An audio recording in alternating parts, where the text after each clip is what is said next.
আজকে যে তুমি এই জায়গায় ইন্টারভিউ দিতে আসছো, তো বলো তো, তোমার সবচেয়ে বড় শক্তি কি? স্যার, ঘুম। যেটার কথা বলে আমি শেষ করতে পারবো না। আমার সবচেয়ে বড় শক্তি স্যার আমার ঘুম। যে ঘুমের জন্য আমি সব করতে পারি স্যার। আমি যে কোনো জায়গায় যে কোনো সময় স্যার ঘুমাতে পারি। এটা আমার একটা শক্তি স্যার। ইট ইজ মাই পাওয়ার। আপনি আগের চাকরিটা কেন ছাড়ছেন? একটু আমাকে বলেন তো।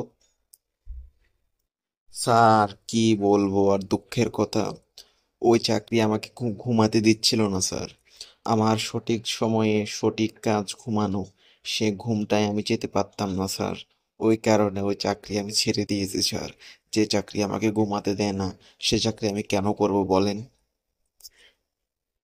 বুঝছি, আপনি খুব অলস প্রকৃতির একজন মানুষ।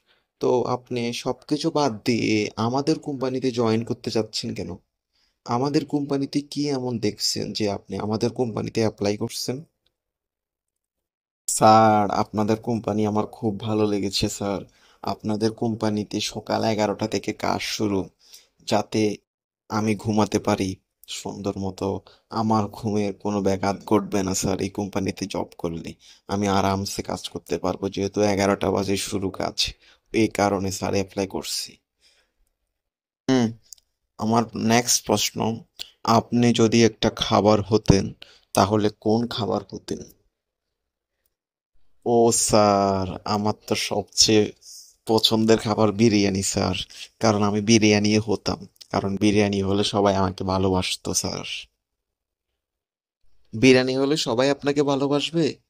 যেহেতু আপনি ঘুম ভালোবাসেন, সেহেতু আপনাকে আমরা জবটা দিতে পারলাম না। দুঃখিত সামির সাহেব, আপনি আসতে পারেন।